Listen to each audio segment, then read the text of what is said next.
دیکھو کہ اس دنیا میں اس وقت ہو کیا رہا ہے، اور اسی کے لیے وہ حدیث میں سنایا کرتا ہوں. آج تو یہ درس قرآن میں بات آ گئی ہے. وہ حدیث میرے نزدیک آخری چیز ہے.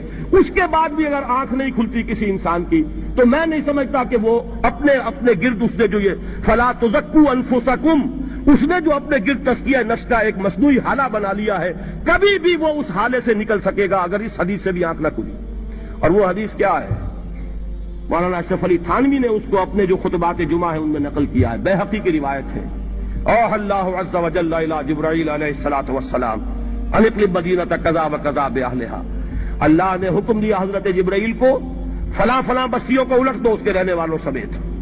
قال فقال، حضور نے فرمایا، اس پر حضرت جبرائیل نے عرض کیا بارگاہ خداوندی میں، ان فیہا عبدک فلانا لم یعصک طرفۃ عین. پروردگار اس بستی کو الٹ دوں، اس میں تو تیرا فلاں بندہ بھی ہے جس نے کبھی پلک جھپکنے جتنی دیر بھی معصیت میں بسر نہیں کی. اب آپ اندازہ کیجئے، یہ جو ہے نا اپنے آپ کو رگڑنا اور مانجنا اور پوری زندگی رگڑنے میں اور مانجنے میں لگا دینا. ہم بعض بزرگوں کے تذکرے میں سنتے ہیں اتنے اللہ والے تھے، اتنے اللہ والے تھے کہ ان کا گھوڑا بھی کوئی مشکوک دانہ نہیں کھاتا تھا، اور وہ خود جو ہے وہ انگریز کی عدالت میں بیٹھے ہوئے اور انگریز کی نوکری کر رہے تھے. یہ ہے وہ میکروسکوپک اور مائکروسکوپک کا عدم توازن.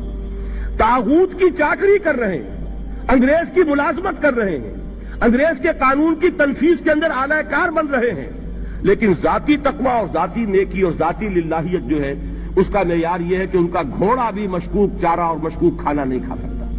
یہ ہے وہ عدم توازن. اس کو نوٹ کیجئے گا، جس کو کہ اس حدیث میں محمد الرسول اللہ صلی اللہ علیہ وسلم نے واضح کر دیا کہ حضرت جبرائیل عرض کرتے ہیں کہ اللہ فلاں بستی کو الٹ دوں، اس میں تو تیرا فلاں بندہ بھی ہے جس نے پلک جھپکنے جتنی دیر بھی معصیت میں بسر نہیں کی. ذاتی نیکی کا اب اس سے اونچا کوئی مقام کوئی شخص مجھے اگر بتا سکے تو میں اس کا مرید ہو جاؤں گا.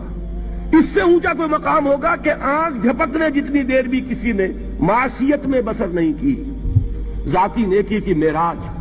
لیکن حکم کیا ہوا بارگاہ خداوندی سے؟ قال فقال، حضور نے فرمایا، اللہ تعالیٰ نے حکم لیا جبرائیل کو، اقلب علیہ وعلیہ، الٹو اس بستی کو، پہلے اس بدبخت پر پھر دوسروں پر. کیوں؟ فإن وجہہ لم یتمعر فی ساعۃ قط، اس لیے کہ اس کا چہرہ کبھی میری غیرت میں سرخ نہیں ہوا، اس چہرے کا رنگ نہیں بدلا. بے غیرت انسان، بدیاں پھیلتی رہیں، میرے دین کو روندا جاتا رہا، میری شریعت کی دھجیاں بگڑتی رہیں، عوامر کا مذاق اڑایا جاتا رہا. نواہی کے لیے دنیا کے اندر جن چیزوں سے میں نے روکا اس کے لیے فلسفے تراشے گئے، اور یہ لگا رہا مست رکھو ذکر و فکر صبح گاہی میں اسے. یہ سوائے ذاتی اپنے اس اصلاح کے اور ذاتی تقوی کے اور ذاتی نیکی کے اور ذاتی عبادت گزاری کے یہ میدان میں نہیں آیا. اس کا خون نہیں کھولا کبھی، اس کے چہرے کا رنگ متغیر نہیں ہوا، لہذا یہ دوہرا مجرم ہے. یہ ہے وہ تصور جو یہاں پر نوٹ کیجئے. ہاں اس کے یہ معنی بھی نہیں ہے کہ نماز بھی نہیں پڑھ رہے، روزہ بھی نہیں رکھ رہے، اقامت دین کے کارکن ہیں، فرض نماز آ گئی ہے وہ چلی جا رہی ہے، جماعت کا کوئی اہتمام نہیں ہے. اب یہ دو انتہائیں ہیں. ایک انتہا یہ کہ وہ تزکیہ نفس جو ہے اسی میں وہ رگڑنے اور ماننے کا عمل جاری ہے. ایک یہ کہ اس کا سرے سے کوئی تعلق ہی نہیں، اپنی ذات سے بحث ہی نہیں.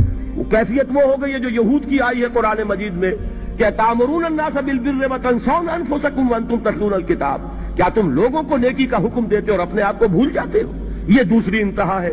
پھر وہی بات عرض کروں گا، وہی بال سے زیادہ باریک اور تلوار کی دھار سے زیادہ تیز راستہ ہے جس پہ چلنا ہوگا کہ نہ یہ ہو کہ وہ مبالغہ ہو رہا ہو، اپنی ذاتی اصلاح میں تو مبالغہ کی حد تک آگے جا رہے ہیں، اور دوسرے یہ کہ اپنے دین کی تبلیغ و اشاعت، اقامت دین کی جد و جہد، اس کا کھانا ہی نہیں کھولا زندگی میں، وہ کھاتا ہی نہیں کھلا ہے. یہ ایک انتہا ہے. دوسری انتہا یہ ہے کہ انسان یہ سمجھے اپنے آپ کو کہ میں تو مجاہد فی سبیل اللہ اور دین کا کارکن اور دین کا میں اللہ کے دین کو قائم کرنے کی جد و جہد کرنے والا ہوں، جبکہ حال یہ ہو کہ جو کبائر ہیں وہ بھی زندگی میں موجود ہوں.